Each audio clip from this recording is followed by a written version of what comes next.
So now that free agency has calmed down and we're just expecting, to see what's going to happen with Damian Lillard or James Harden, we're just going to talk about the deals that I might have missed, which happened, and in the end, which weren't as big in free agency, right? I want to start with the Bulls as a franchise, They most recently got Josh Okogie. This was a big step in the right, you know, thinking from them. As I know the Bulls want to contend, they don't want to be stuck being bad again, especially after doing all that with Levine. And now that they were so close to the playoffs, I know that they want to be a playoff team and that they are fiending for that position. But in my opinion, like them doing this, it might not be the best decision. Nikola Vucevic is getting 3 years, 60 million, which even though it's a great contract, like the Bulls don't seem like they know what they're doing. They are always outside of the play-in or just good enough to be in the play-in, right?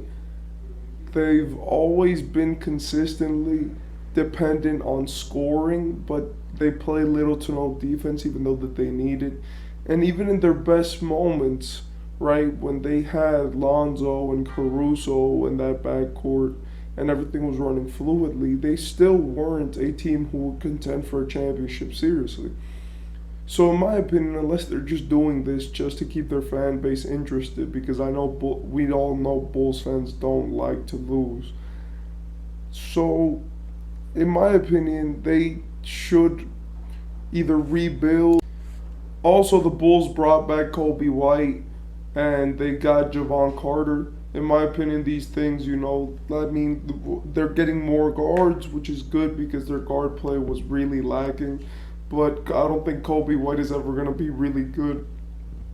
And Javon Carter is just a good vet to have, especially after being in Milwaukee.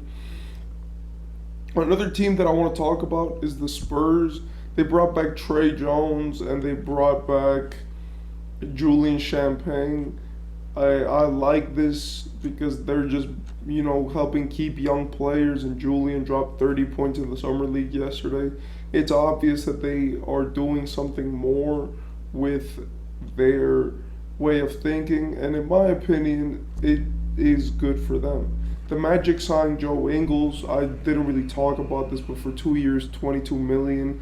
I feel like he's a good vet. He's gonna help guys like Paulo and all those young guys, Wendell Carter, etc.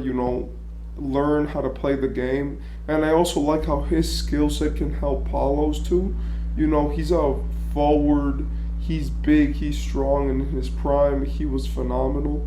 And the biggest thing from him is that he is a guy who can attack the rim, or in his prime, he could attack the rim, but he could also stretch the three.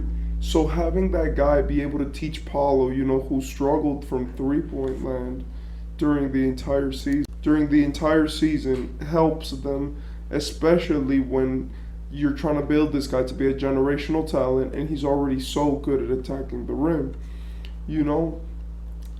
Like the Kings have made a few, moves, and I like most of them. They got Sasha Vezenkov, which is a EuroLeague MVP, and he's a good, he's a power forward, and he's one of these European guys who can shoot, rebound, and score, and who will do it at his will. I like this a lot.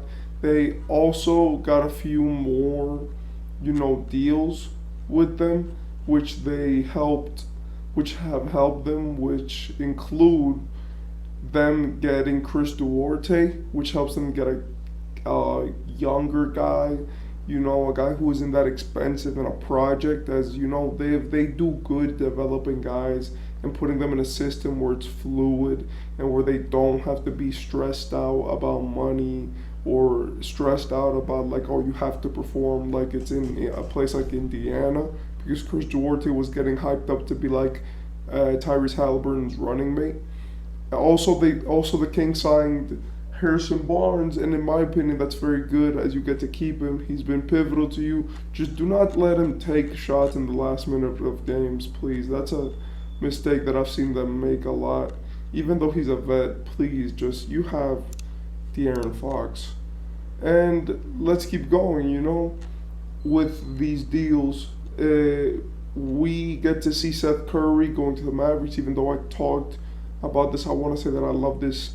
I think it gives them a good shooter, someone for Luka to pass to, and a guy who, when Kyrie's on the bench, it doesn't limit what Luka can do, right? And it gives them something to, get more changes. Dennis Smith Jr. signed with the Nets. I like it. He's been great, and he was playing great for some games for the Hornets last year. I just hope that he gets to actually play in the Nets. And in my opinion, this is really good when it comes to, helping a guy get a location where he's not going to have a lot of expectations. And if he does good, then he'll probably start since their guard lineups are not that good. And if he doesn't, then he'll just be in the bench and score and does what he does. The Thunder signed Valish Micic, if I mispronounce his name, I'm sorry, for 3 years, $23.5 million. I mean, it says that they've been trying to get him for a few years, and apparently he's one of the best guards who could shoot and whatever. I like this since European guards are great teachers, right? You could see this with guys like Tony Parker and Manu Ginobili, how they did with a guy like Kawhi, in his offense. You could also see that as with guys like Giannis or Jokic and how they, their knowledge about basketball. And in my opinion, I like these moves. Then you have Mo Wagner with the Magic, 2 years, $60 million. I like this move. It just keeps a young guy in. He's pretty decent, and even if he doesn't play, he wasn't getting that much play time anyway, and it doesn't cost you a lot. Lonnie Walker with the Nets. This one is interesting. In my opinion, I like this deal because Lonnie Walker is another one of these guys where it's like they're just signing them to 1 year deals, him and Dennis Smith. And they're obviously just trying to find guards who work for them. Spencer Dinwiddie cannot touch a basketball in the playoffs. I'm sorry, but what he did last year was unacceptable. So maybe getting this guy who drops 10 points in a fourth quarter and clutch bucket after clutch bucket might help. It might not, but you're just taking a chance on him. If not, then another team is going to want him anyway. Corey Joseph signed with the Warriors. I like this, but they need to get more big men. They don't have a guy who's over 6'9" on their squad. The tallest player I think is Kevon Looney or Draymond Green. So in my opinion, they need to start getting more size. But he works well just to be on the bench and help the team out. Other deals which in my opinion work and need to be talked about more are Brook Lopez for the Bucks, even though I talked about this is huge for that team. A team which has been recently struggling a lot with keeping their players in terms of where they're going to get that money from and who's so over the cap after signing Chris Middleton. Him coming back is insane. And Josh Richardson, a guy who was on the Heat, came back to the Heat for 2 years, $6 million with a player option. And I like this. He's a good three-point shooter. He's a vet. And he plays very well. He's played in the Heat system.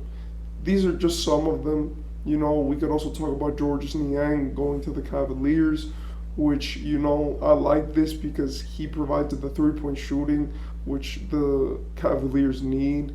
Also that Georges Niang is tall and he gets to play that small forward position, which even though, yes, they have Isaac Okoro can play a lick of offense to save his life. So in my opinion, I do really like that deal.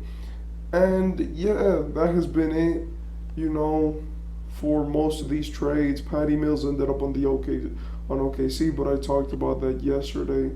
And finally, one last one, KJ Martin went to the Clippers. I like this for the Clippers. I talked about this, but I don't. The Rockets need to get out some players since they signed so many, so I like this. You know, and in my opinion, this free agency, as I said yesterday, has been about getting better. These were just some of the moves which I may have missed or I may have not seen, you know, or talked about enough. Even if it's just giving them a rundown, I do like to be on top of everything since this free agency is providing a lot of surprises and a lot of good things and bad things for certain teams. So yeah, that has been some of the moves that happened, and now let's see what more moves will happen in these other days of free agency that we get to witness, especially what happens with James Harden and Damian Lillard.